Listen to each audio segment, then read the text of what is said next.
In the town of Odimba, nestled between whispering hills and shadowed by ancient trees, lived a woman like no other.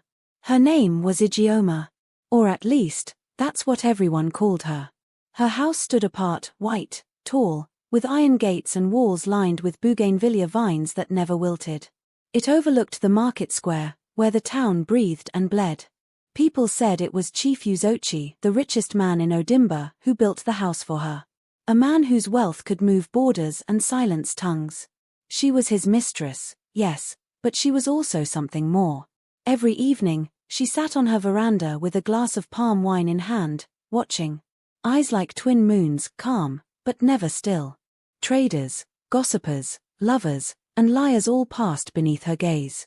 She rarely spoke, but when she did, it was with words that pierced and healed at the same time. They said she knew things no one told her.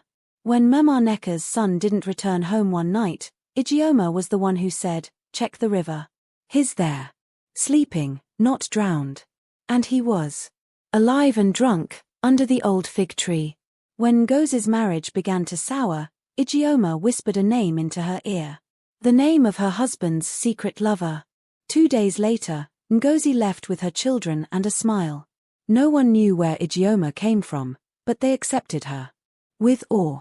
With fear. With silence. Some believed she was a river goddess, hiding from the spirits of her origin. Others whispered she was a witch who traded her soul for beauty and knowledge.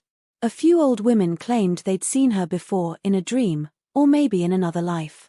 But no one dared ask. Not even Chief Uzochi. Then, the dry season came, and with it, Obinna, a stranger from a distant village called Umuaku. He arrived dusty, lean, and searching for someone. He had heard stories of a woman with skin like silk and eyes that saw too much. He saw her on his second day in the market. She was buying red peppers, dressed in blue lace, her head wrap tied like a crown. He gasped. Amora, he breathed, the name slipping from his lips like a curse. Ijeoma froze. Slowly, she turned, her eyes locking with his. "You're mistaken," she said evenly. But her voice trembled. "Just once." "No," Obinna insisted. "You're Amora from Umuaku. Your house burned. They said you died. We buried you." Ijeoma leaned in. "You should leave this town. Now. And never speak that name again." Her eyes were fire. Her voice ice. But Obinna didn't leave. He couldn't. That night, he tossed and turned, haunted by memories of a girl he loved who vanished after her family's compound was consumed by flames. They never found her body, just ashes and a silver anklet. And now, she was here. Living as someone else. He went to the town head, Izamichi, and told him everything. "She's not who you think she is. That woman is Amora. She died 15 years ago in my village.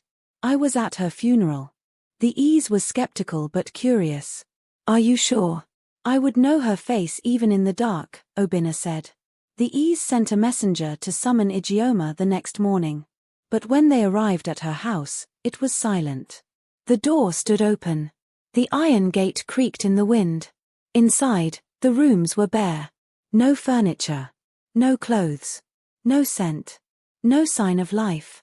She was gone. Vanished. Chief Uzochi came storming in, his agbada sweeping the dust, fury etched into every wrinkle of his aging face. "Where is she?" he roared. "Who let her go?" No one could answer. The guards swore they saw nothing. The neighbors heard no footsteps. Not even the night dogs barked. It was as if she had never existed. Days passed. Then weeks. Obinna stayed in town, waiting. Hoping. Fearing. One night, a note was slipped under his door. It was written in fine cursive. "I warned you, Obinna. You stirred the dust that should have remained settled. For that, you will never find peace." True to the words, he began to see her everywhere in shadows, in dreams, in reflections that didn't match his own. Some nights he woke up screaming her name. Other nights he whispered it like a prayer. As for Odimba, life moved on. The